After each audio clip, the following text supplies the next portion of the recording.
you so much for joining us. It has been a busy week full of horrendous headlines, from millions of bees killed in wildfires to Armie Hammer reveals his mom gifted him a vasectomy for his 38th birthday, to Mark Zuckerberg's just dropped a single with T-Pain.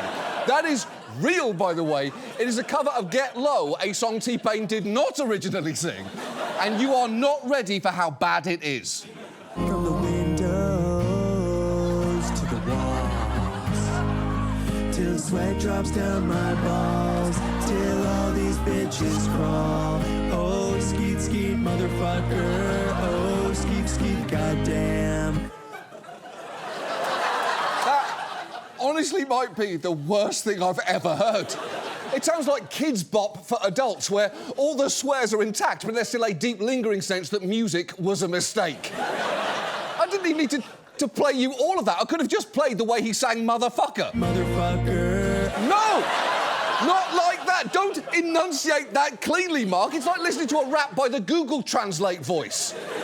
It was also a week of intense headlines regarding Trump's new cabinet appointees, which were, even by his low standards, awful. For his ambassador to Israel, he picked a guy who said there's no such thing as a Palestinian. For Director of National Intelligence, a woman who's repeatedly promoted Russian propaganda. For Secretary of Defense, a Fox News host who, among many other things, has defended service members accused of war crimes and said women don't belong in combat. For HHS, a conspiracy theorist and anti-vaxxer with a worm in his brain. And to top it all off, for AG Matt Gaetz, a man who, in high school, was voted most likely to not be allowed within 500 feet of here. That pick was so extreme, even Conservatives found themselves at a loss. When I heard that Matt Gaetz was picked to be Attorney General, I threw up in my mouth. Pretty sure I called him a clown and a charlatan. You stand by that? Yeah. It must be the worst nomination for a cabinet position in American history. I mean, it might, but get used to it, because the worst blank in American history is going to be this administration's MO going forward. So get ready for the worst Easter egg roll in American history. The Easter bunny will be on fire, every egg will be filled with expired mayonnaise, and all the kids who don't win will be immediately put into foster care. Apparently, when Gaetz was announced, there were audible gasps by House Republicans. When a reporter asked Congressman Mike Simpson if Gaetz had the experience and character to be AG, he responded, "Are you shitting me that you just asked that question?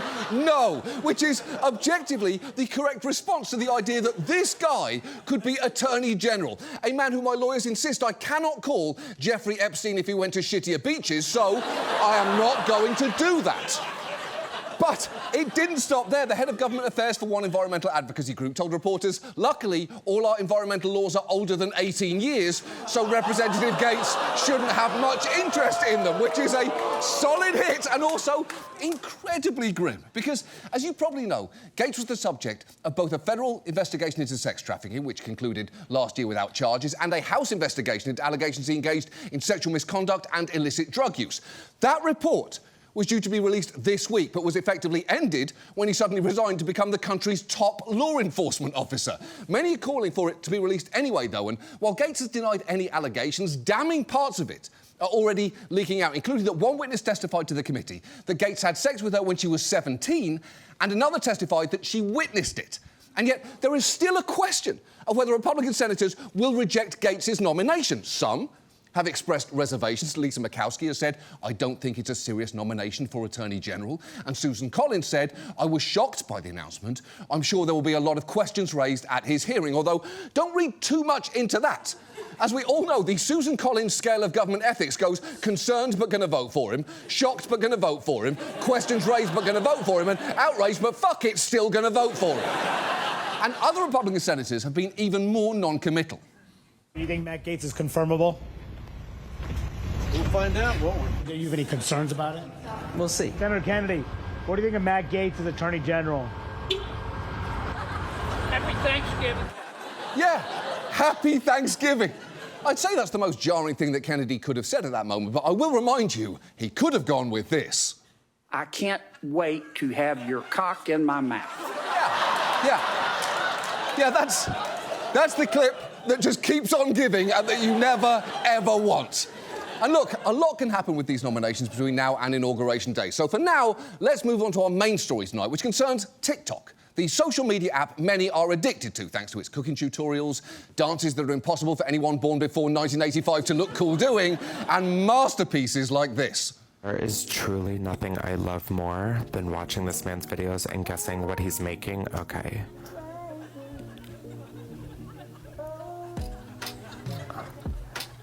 Oh, like a submarine. Totally a snake. Got it. What a journey! And honestly, I don't know how TV is supposed to compete with that.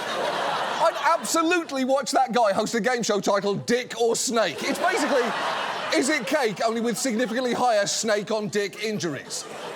TikTok is massively popular. It has more than 1 billion users worldwide and 170 million monthly active users in the US, with fully 1/3 of US adults and a majority of those under 30 using it. All of which makes it pretty remarkable that it may be on the brink of going away. Because you might have forgotten with everything else going on this year, but in April, this happened.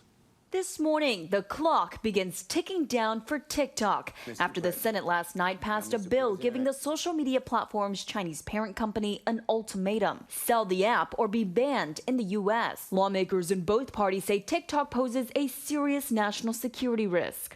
It's true, TikTok could be banned by January 19th because it's a security threat, which sounds frightening, even if those claims were made under footage of this orange furball going to town on its own feet.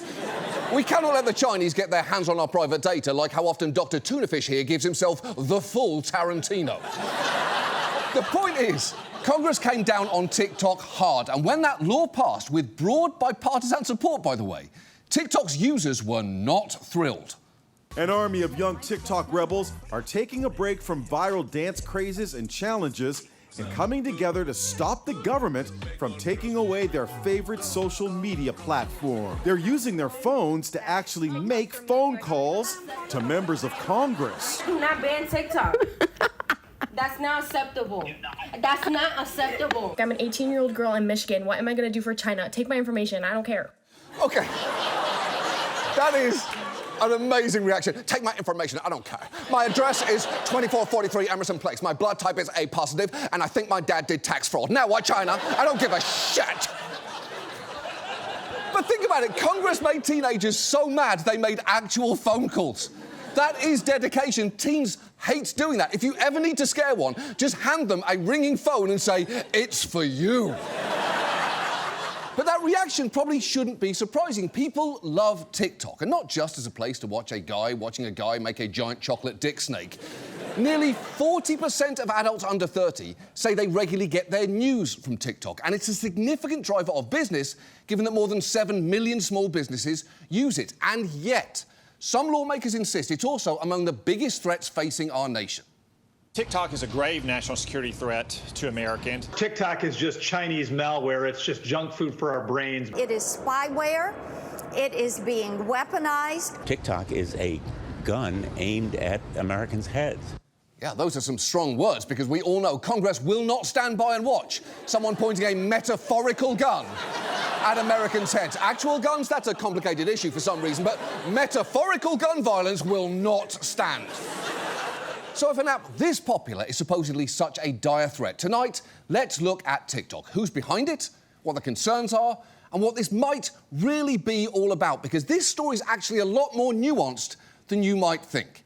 And let's start with the fact that TikTok's had a meteoric rise. It's owned by ByteDance, a Chinese company who first made a similar app for the Chinese market called Douyin back in 2016. The next year, they launched TikTok as the international version, then purchased an app called Musical.ly with a pre-existing user base in the US, merging the two in 2018 to create the app we know today. But TikTok's breakout moment was the pandemic, when all of a sudden, many of us were stuck at home with nothing to do but learn how to make cloud bread, whip up coffee, and try to master the savage dance. It is genuinely hard to imagine a better scenario for TikTok to thrive in than a pandemic. Suddenly they had a captive audience whose only other entertainment options were getting into sourdough, Windexing groceries a third time, or of course, retreating into a blank void where they slowly went insane. I'm fine now, don't worry, I'm fine now. But lawmakers were already raising alarms about TikTok being Chinese-owned, and by mid-2020, Trump signed an executive order banning it, saying TikTok would be shut down unless Microsoft or another company purchased it from ByteDance. That never wound up happening, as a court found that Trump had overstepped in trying to ban it by executive order. And in the years since, TikTok's been at pains to publicly distance itself from China. It launched something called Project Texas, where they basically promised to store US users' data on US servers maintained by a third-party US company, which might sound good, but there are real questions about how effective that has been, with one worker saying the data protections amount to basically a wink and a nod. Meanwhile, they've launched a PR push with ads leaning hard into Americana, like in this one, featuring a veteran named Patriotic Kenny. My scooter broke down. I went into a depression. How do you feel about that? Pretty sad. And I posted it to show that Kenny's not always happy. Within 24 hours, people had donated over $5,000. Oh, you're cute. And within a week, people had donated $110,000. And Kenny hit 1 million followers. It has changed my life tremendously. None of this would have happened without TikTok.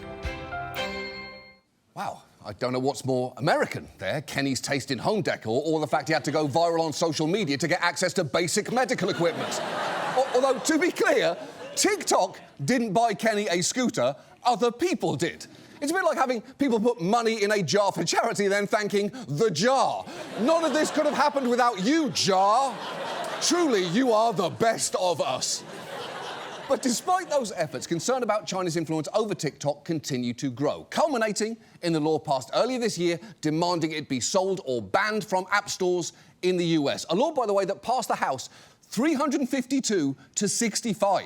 And it's worth talking about the government's two main concerns here: the data TikTok is collecting from its users and the power it has to push content to them. And let's start with the data. TikTok is powered by an algorithm that tracks things like what videos you skip past and which you linger on. That way it can quickly figure out exactly what you like and feed you more of the same thing over and over again. Not unlike a doting grandmother or Marvel Studios.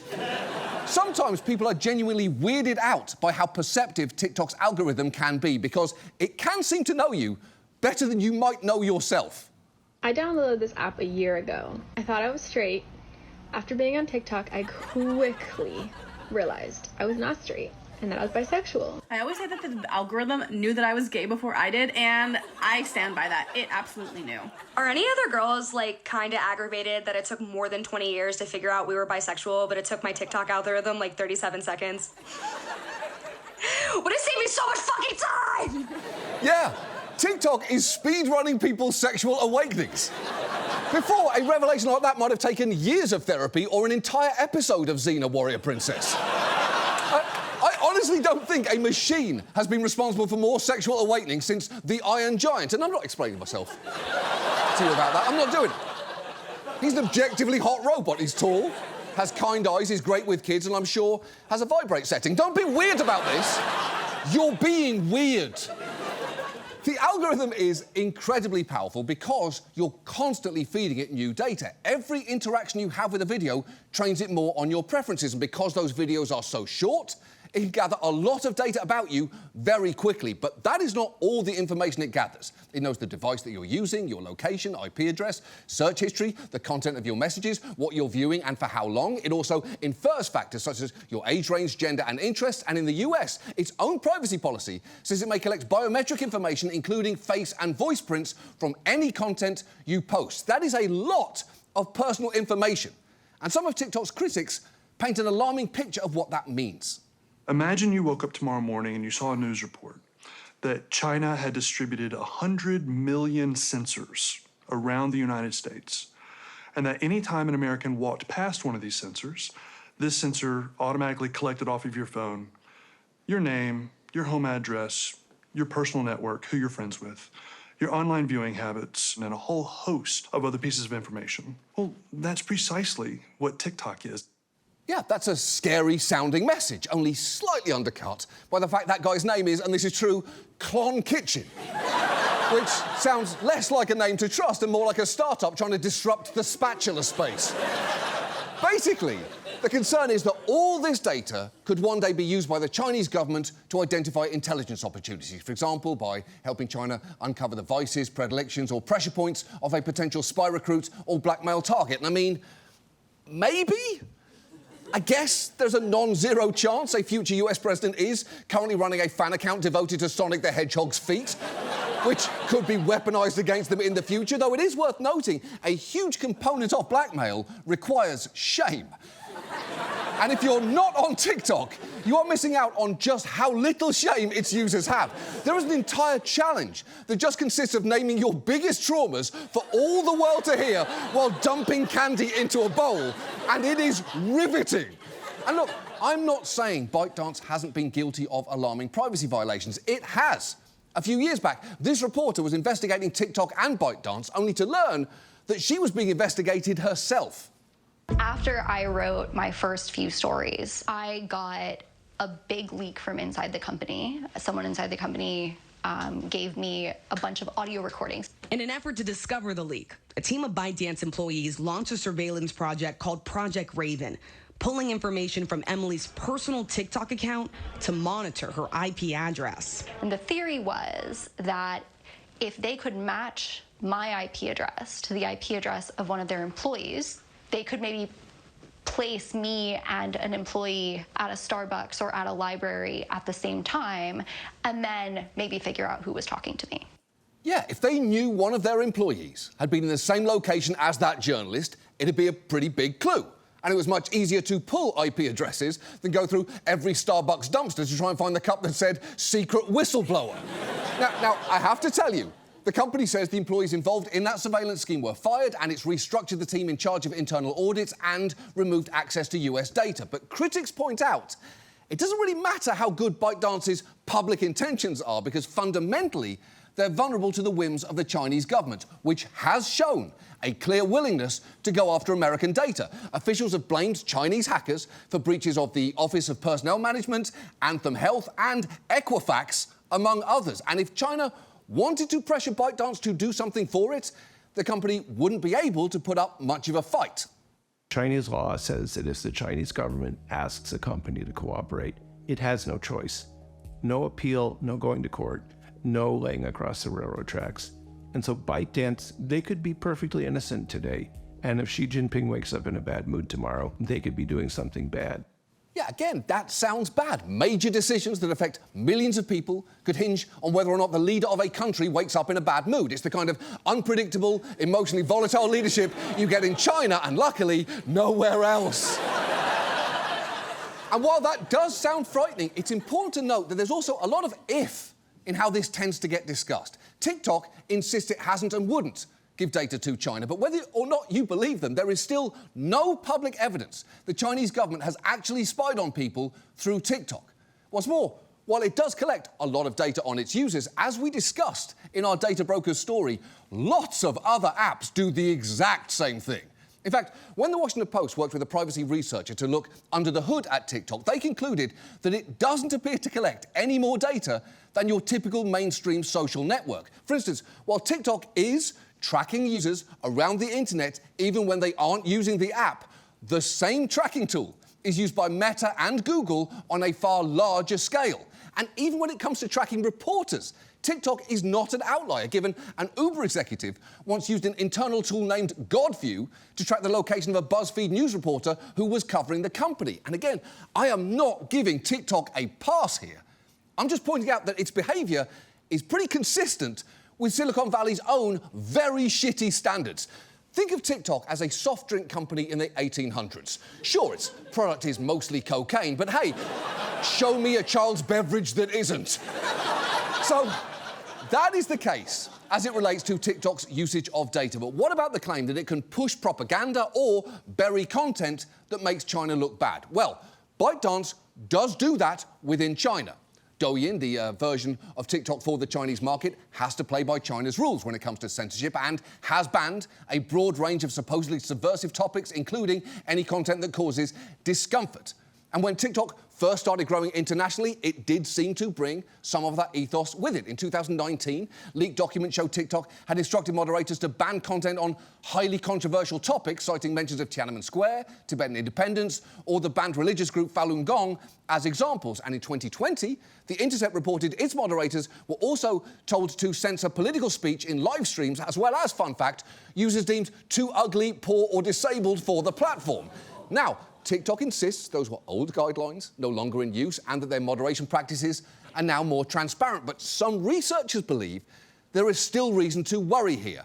One team studying TikTok created fake accounts representing American teenagers, and they were alarmed at what they found. When I go to YouTube, you put in Tiananmen, and the first thing you have are mainstream news documentaries. But researchers say most of the content regarding Tiananmen that showed up on TikTok was, in their judgment, not relevant or pro-China compared to what showed up on Instagram and YouTube. When we looked at material that's sensitive to the Chinese Communist Party, these materials were significantly, inexplicably underrepresented on the platform. Right, they concluded that videos undesirable to the CCP were underrepresented, though interestingly, not unrepresented.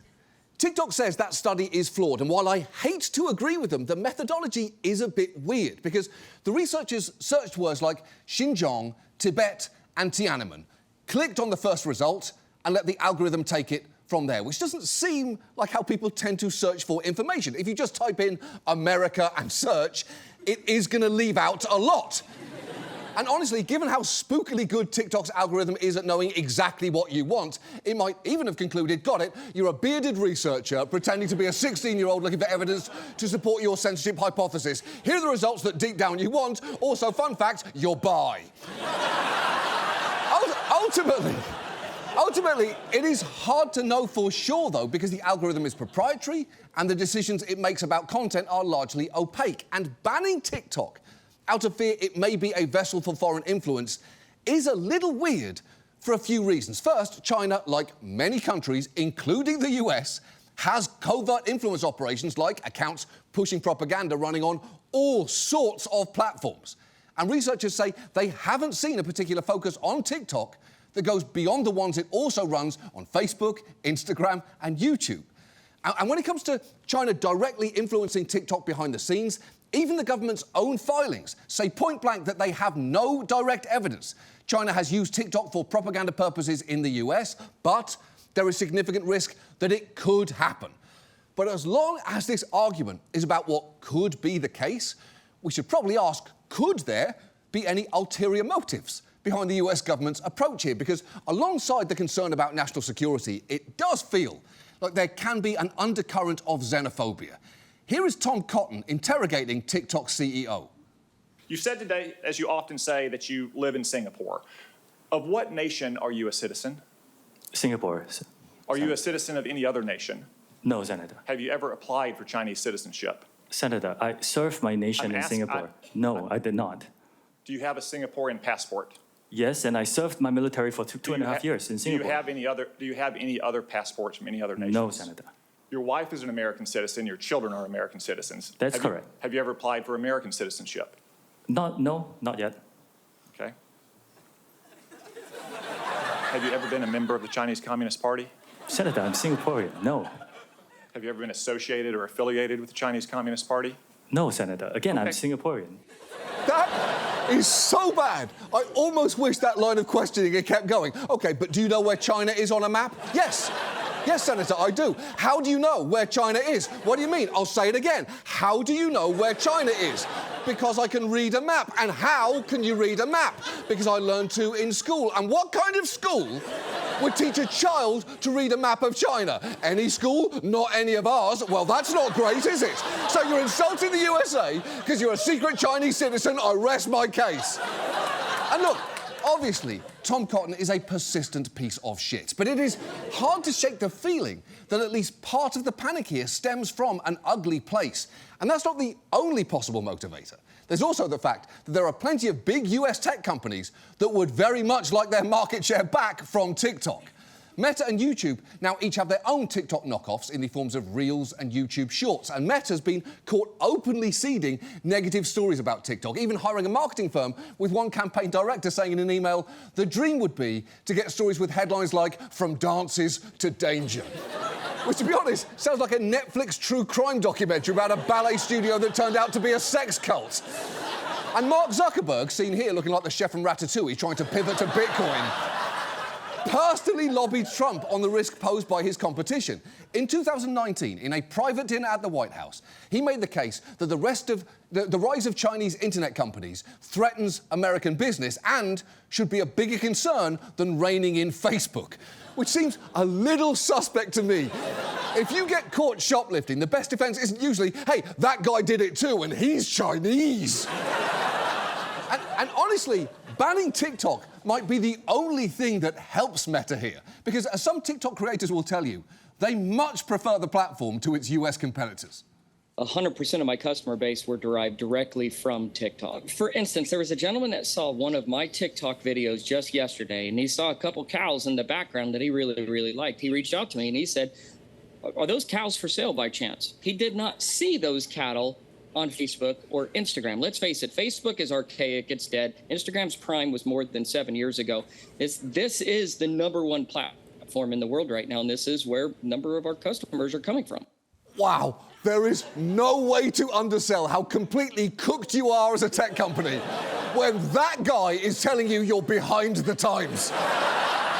He looks like his #1 concern is rustlers, and concerns 2 through 7 are all Stampede related. So if he's explaining why your social media platform is substandard, you are done. Goodbye. So very basically, that is the case pro and con for this potential TikTok ban, or at least the public case. Because there is one more element to the government's argument I haven't talked about yet, but only because it's basically impossible to do that, as they won't tell us what it is. There is a line that keeps coming up with lawmakers whenever they are advocating for this ban. Is there concrete evidence that we can point to that says that nefarious activity is going on? Yes, a lot of it is classified. TikTok is certainly a national security threat. We've seen evidence in a classified setting. Many Americans, particularly young Americans, are rightfully skeptical. At the end of the day, they've not seen what Congress has seen. They've not been in the classified briefings that Congress has held. And here's the thing about that. Right. We haven't seen it. So maybe you need to show it to us. Because saying trust us, it's super scary only really works when the person saying it is someone you fundamentally trust in the first place.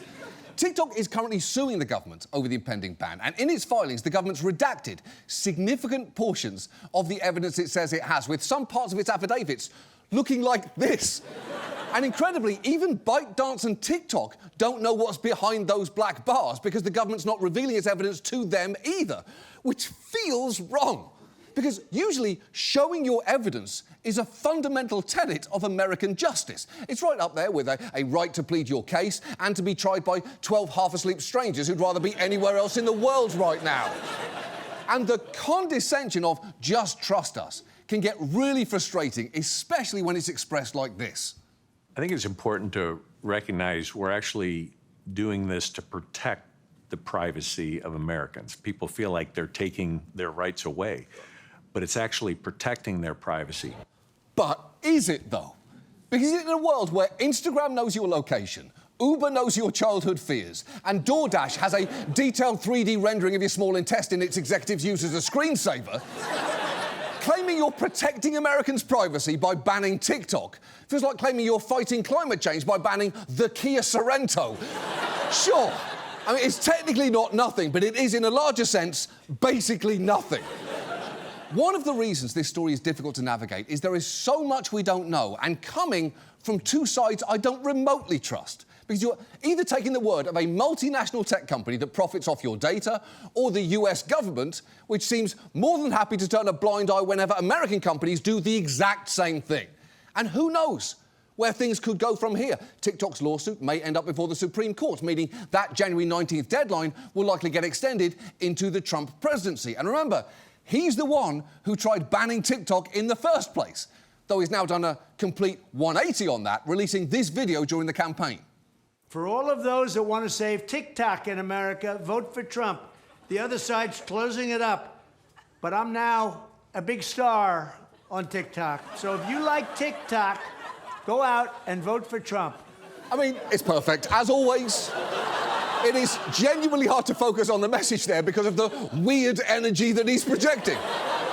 His delivery is giving, OK, now how about a silly one, mixed with the spontaneous delayed release of 60 years of diet pills. So, apparently, Trump wants to save TikTok now, either by getting Congress to repeal the ban or undermining it some other way. Although he could very well just change his mind again, he has been known to do that. So where does that leave the rest of us? Well, I don't know. We talked to a lot of experts on both sides of this ban. National security types tend to be in the why risk it, just ban it camp, while those in the tech policy space are more concerned about whether the benefits of that would outweigh the free speech implications of banning a massive platform. And I'm slightly torn. This show has an account on TikTok. I personally do not have it on my phone, partly because I don't trust it, mostly because I am very old. But if there's one thing many experts do agree on, is that the risks to Americans' data online in no way end with China or TikTok. As one puts it, TikTok represents maybe 2% of the problem when it comes to Americans' privacy, adding that without adequate privacy law, there are millions of apps that are collecting and abusing Americans' data. And frustratingly, there is just no good reason why we don't have better protections. The US is the only country in the G20 that doesn't have some kind of comprehensive privacy law protecting consumer data. We've been behind the rest of the world on this issue for an embarrassingly long time. There was actually an effort to shore things up earlier this year called the American Privacy Rights Act, which contained robust data protections like the requirement that companies minimise the amount of data they collect so that the onus is on them to collect less and not on us having to play constant defence with a million different opt-outs. Unfortunately, it was stripped of some of its most crucial parts and support for it eventually evaporated. But we badly need something like it, just for a baseline level of protection here. I guess what I'm saying is, this TikTok ban ultimately may not even be necessary, but it definitely isn't sufficient. Or to summarise all of this, the only way anyone on TikTok can seem to internalise, that is, while watching someone make fancy chocolates or dancing. If we really want to better protect Americans and their data, that's great. That's a penis, by the way. But you don't just do that by banning one company. That's a chocolate penis with ridges around it. You do that by putting in actual guardrails that would apply to all of them. Oh, it's a screw. Oh, yeah, it's totally a screw. Oh, you know what? It's a robot penis. It's a chocolate robot penis. You know what? Hit it. And now, this. And now, Jesse Waters is not invited to Thanksgiving. Deb from Minneapolis, maybe Tulsi should have Thanksgiving with your family. I'm actually not having dinner with my mom and my dad this Thanksgiving. I've not been invited. People are taking some space in the Waters household. I'll have you know that I was not invited to my mother's house for Thanksgiving. Apparently there wasn't enough room. She said it was a scheduling situation. Last Thanksgiving, I cleared the whole table out. I don't know if everybody knows, my family's all Democrats. I just sat at the end of the table. By the end of the night, I had my wine.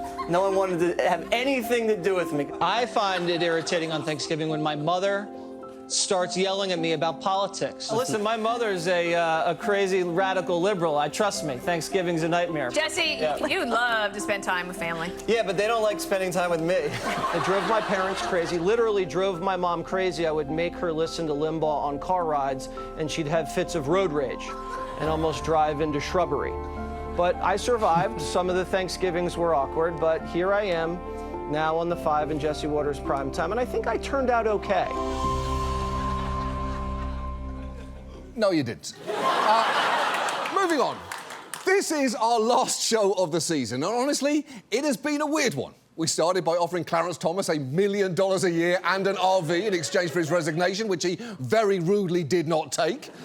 And since then, things got pretty weird here in the studio. I got lost in some corn, and we had an indoor rainstorm. I got swarmed by these furry freaks from Cats, and shuttled off stage by what appears to be a flock of big, spooky raviolis, which I'm sure made sense in context. We also tracked down a prolific stock photo model from Azerbaijan and flew him here to take some more. We got Will Ferrell to sing a new patriotic song to replace God Bless the USA at citizenship ceremonies, and we bought the contents of a shuttered Red Lobster, and then, for reasons I don't have time to get into, sent some kitchen equipment to a New York bakery after bullying them into making John Oliver cake bears with a sumptuous donk, which they very much did, as well as making us this spectacular bear likeness of me, which I then ate arse first, proving again that I'm not new to this, I'm true to this, you boys and eater for real.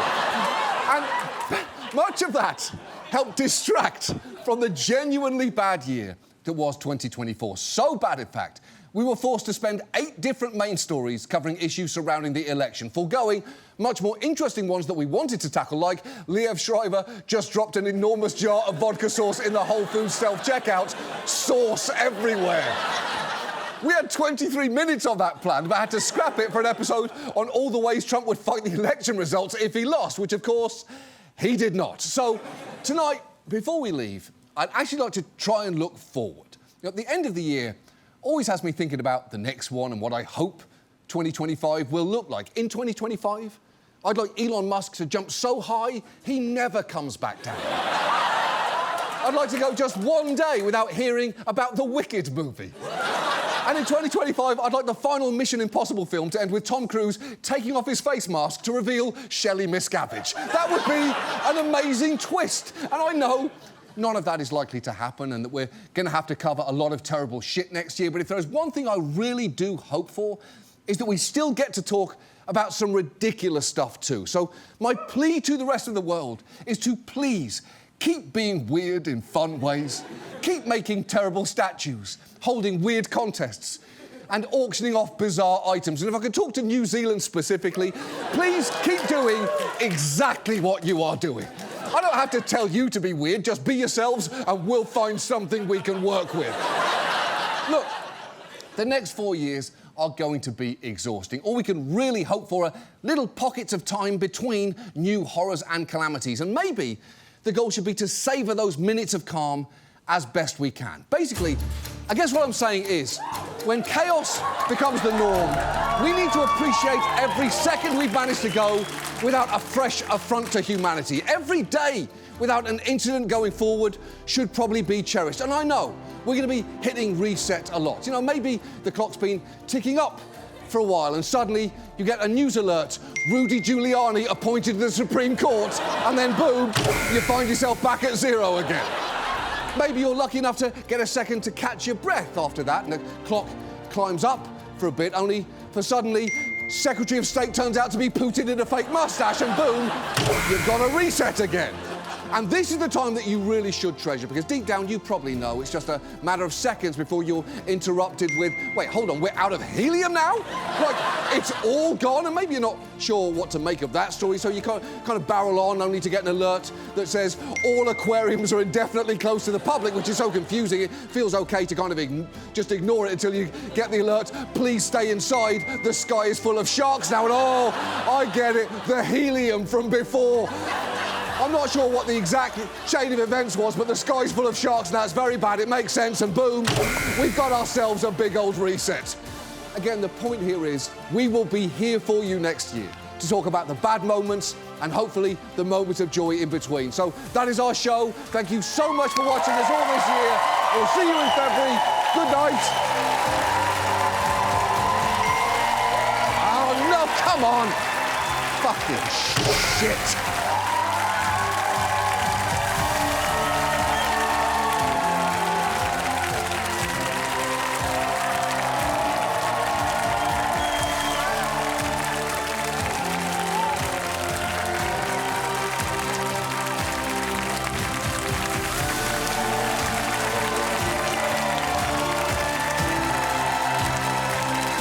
Motherfucker.